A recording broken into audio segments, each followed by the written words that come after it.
60s का बॉलीवुड एक ऐसा दौर जब पर्दे पर एक्ट्रेसेस ज्यादातर मासूम, शर्मीली और कहानी में अक्सर सिर्फ हीरो की परछाई बनकर रह जाती थी। और फिर आया 1970, एक ऐसा साल जहां पर मोड़ लिया है हमारी फिल्म इंडस्ट्री ने। पहली बार एक हीरोइन ने ये दिखाया कि मॉडर्न होना भी खूबसूरत है, सेंसुअल होना भी पावरफुल है और अपनी जिंदगी अपनी मर्जी से जीना सबसे ज्यादा जरूरी है। हरे रामा हरे कृष्णा ने उन्हें यूथ आइकॉन बना दिया, जबकि सत्यम शिवम सुंदरम ने उन्हें रूमर्स और गॉसिप के बीच खड़ा कर दिया। स्क्रीन पर वो फियरलेस थी, लेकिन रियल लाइफ में उन्हें वही स्टीरियोटिपिकल सोच, कंपटीशन और रिस्ट्रिक्शंस झेलने पड़े जिनके वो खिलाफ थी पर्दे पर। पेट्रियार्की ने उन्हें रोकने की कोशिश की, स्कैंडल्स ने उनकी पहचान को चैलेंज किया, लेकिन हर बार वो लौट कर आई और हर गुजरते वक्त के साथ और भी ज्यादा रेलेवेंट बनती गईं। 91.9 एफएम रेडियो नशा पर मैं हूँ रंगीली रुचि आपके साथ, और आज के इस खास एपिसोड में हम सेलिब्रेट कर रहे हैं एक ऐसी स्टार को जिन्होंने सिर्फ बॉलीवुड का स्टाइल ही नहीं बदला, सोच भी बदली। एक ऐसी औरत जो सिर्फ ट्रेंड नहीं है बल्कि ट्रेल ब्लेजर है, जो बोल्ड है, ब्यूटीफुल है और अपनी शर्तों पर जीने वालों में से एक है। She wasn't just an icon of her time, she became a legacy, और उस लेगेसी का नाम है जीनत अमान।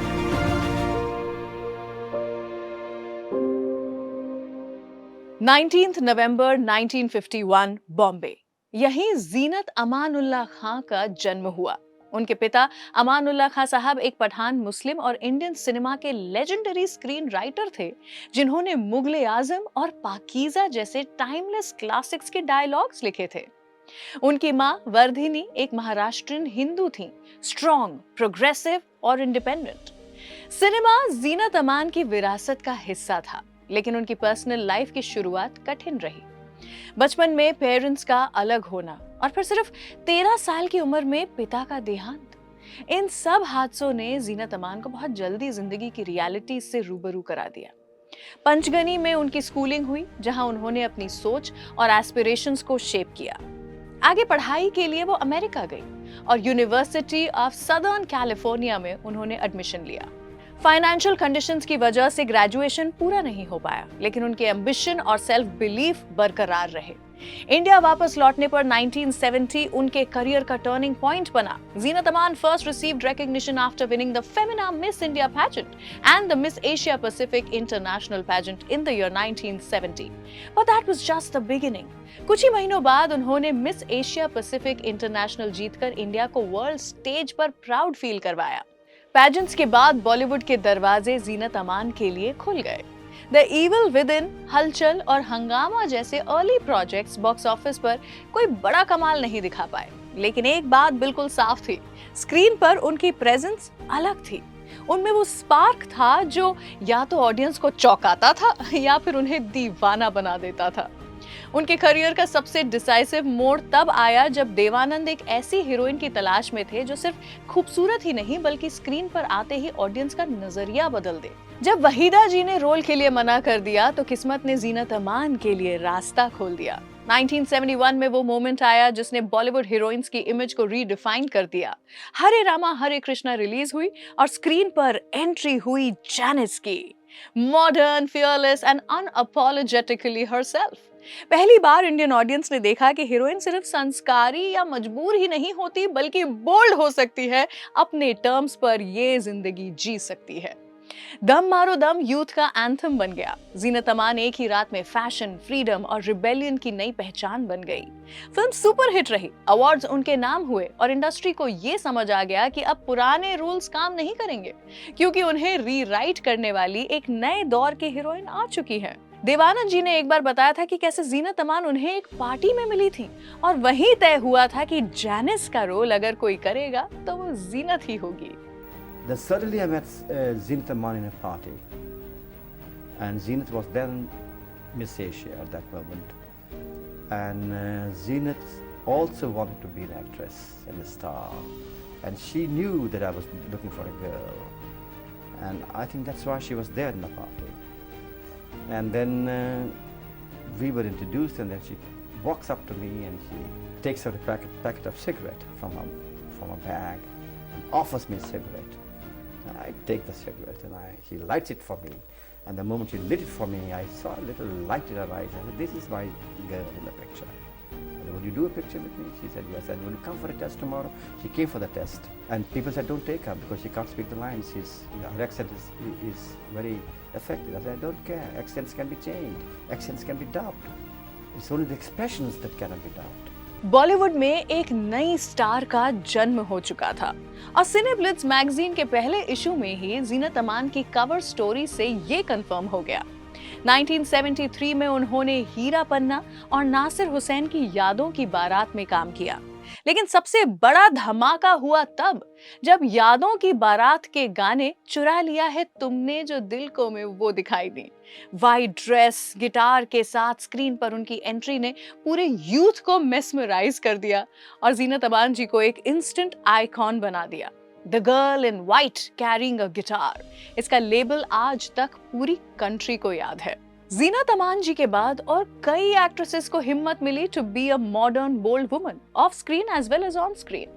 डिम्पल कपाड़िया, मंदाकिनी, परवीन बाबी, शबाना आजमी जैसे और भी कई एक्ट्रेसेस के लिए Zeenat Aman became an inspiration. आगे जाके 1974-75 में रोटी कपड़ा और मकान, प्रेम शस्त्र, मनोरंजन जैसी फिल्म्स ने उनकी वर्सेटैलिटी का प्रूफ दिया। चाहे वो एम्बिशियस और बोल्ड लड़की हो या फिर सेंसिटिव और लेयर्ड हीरोइन, जीनत हर रोल में अपना मार्क छोड़ती गई। और फिर आया 1978, उनके करियर का एक और डिफाइनिंग मोमेंट। राज कपूर की सत्यम शिवम सुंदरम कहानी एक ऐसी लड़की की जिसका चेहरा आधा जला होता है मगर रूह खूबसूरत। क्रिटिक्स कंफ्यूज हो गए। प्लॉट इनर ब्यूटी के बारे में था पर ऑडियंस जीनत की स्क्रीन प्रेजेंस से अपनी नजर ही नहीं हटा पाई। इस साल उन्होंने डॉन में रोमा का अनफॉरगेटेबल रोल भी निभाया था, एक स्ट्रॉन्ग, फियरलेस और इंटेलिजेंट हीरोइन जिसे आज भी याद किया जाता है। जीनत अमान जी ने इस रोल के लिए, क्योंकि प्रोड्यूसर को हेल्प की जरूरत थी, कोई फीस भी नहीं ली थी और ये फिल्म ब्लॉकबस्टर बन गई, एक फ्रैंचाइज बन गई और रोमा का कैरेक्टर कल्ट बन गया। 1979 में द ग्रेट गैम्बलर ने इंटरनेशनल लोकेशंस और स्टाइलिश पर्सोना के साथ उनकी इमेज को और भी एलिवेट कर दिया। स्क्रीन पर वो फियरलेस, बोल्ड और अनस्टॉपेबल थी, लेकिन रियल लाइफ में जीनत अमान को बहुत ही दर्दनाक चैलेंजेस फेस करने पड़े। 1978 में उन्होंने एक्टर संजय खान से शादी की, जो पहले से मैरिड थे और 4 बच्चों के पिता भी थे। ये रिश्ता सिर्फ 1 साल तक चला और 1979 में खत्म हो गया। जीनत अमान के साथ जो हुआ वो हार्ट ब्रेकिंग था।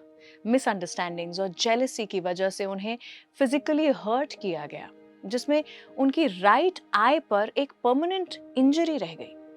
जीनत अमान जी ने बाद में कहा कि वो इस दर्द को कभी दिखाने की कोशिश नहीं करती और हमेशा प्रिटेंड करती रहती हैं कि ये पल उनकी लाइफ में कभी जैसे हुआ ही नहीं।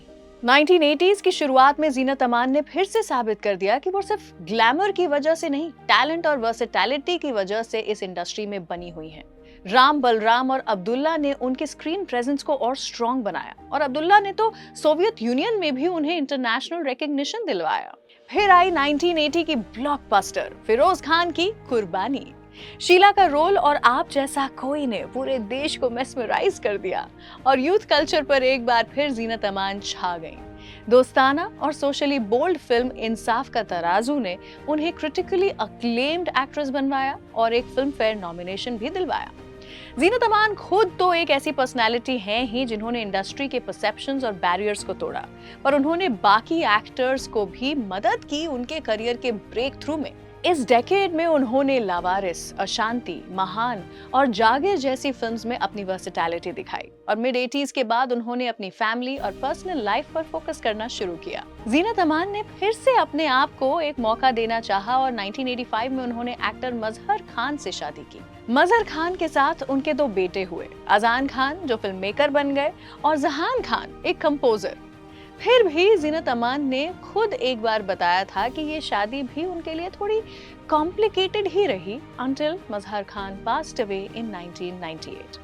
उनके साथ भी पर्सनल स्ट्रगल्स उनके जीवन का हिस्सा रहे, लेकिन जीनत अमान ने अपनी इंडिविजुअलिटी, अपनी डिग्निटी और अपने करियर को हमेशा प्रायोरिटी दी। जीनत अमान जी ने जब बॉलीवुड में एंट्री ली थी तब हीरोइनों की एक ही इमेज होती थी, सिंपल, शर्मीली, हीरो के आसपास सिमटी हुई।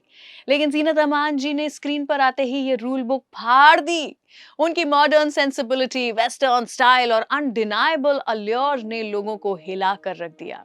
1989 के बाद जब जीनत अमान अपने फैमिली और मदरहुड पर फोकस करने लगी और स्पॉटलाइट से दूर हुई, तो दुनिया ने समझा कि शायद उनकी कहानी यहीं तक थी और हो सकता है हैप्पीली एवर आफ्टर चल रहा हो। लेकिन उस समय उनकी जिंदगी में जिम्मेदारियां और जिंदगी के चैलेंजेस कुछ ज्यादा ही बढ़ गए थे। काफी लंबे ब्रेक के बाद जब जीनत अमान ने स्पॉटलाइट में वापस कदम रखा, तो उन्होंने एक नए अंदाज में अपनी सेकेंड इनिंग्स की शुरुआत की। कभी भोपाल एक्सप्रेस में कैमियो, कभी थिएटर पर द ग्रेजुएट जैसे बोल्ड कमबैक। हर अपीयरेंस ने ये प्रूव किया कि असली स्टार्स रिटायर नहीं होते, वो नए स्टेजेस और प्लेटफॉर्म्स ढूंढ ही लेते हैं टू स्टे रेलेवेंट।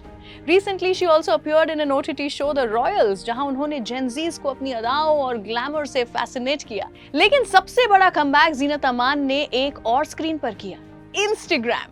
यहाँ कोई ओवर द टॉप ग्लैम या PR स्क्रिप्ट्स नहीं, बस Zeenat Aman unfiltered. Throwback stories, fashion advice, relationship और इंडिपेंडेंस पर उनके ऑनेस्ट टेक्स। जेन जी के लिए वो एक fashion icon plus life mentor का कॉम्बो बन गई हैं। आज के यूथ को वो ये बताती हैं कि ब्यूटी सिर्फ वेस्ट लाइन्स और फिल्टर्स में नहीं, एटीट्यूड, कॉन्फिडेंस और कंफर्ट में होती है। उनका हर पोस्ट वायरल होता है और उसी के साथ retro gets cool again because Zeenat Aman makes it cool. आज जीनत अमान एक रिमाइंडर है कि ग्लैमर तभी चमकता है जब उसके पीछे हिम्मत होती है, कि स्टारडम सिर्फ उस वक्त नहीं होता जब दुनिया तालियां बजाए, बल्कि उस वक्त भी होता है जब आप अंधेरी रातों में खुद को संभाल कर सुबह की रोशनी का इंतजार करते पाए जाएं। उनकी लेगेसी सिर्फ फिल्मों में, उसके पोस्टर्स में, उनके गानों में नहीं है, हर उस औरत की आंखों में है जो अपनी जिंदगी के फैसले खुद लेती है। From a path-breaking superstar of the 70s to a timeless icon inspiring Gen Z, Zeenat Aman, a class which never goes out of style.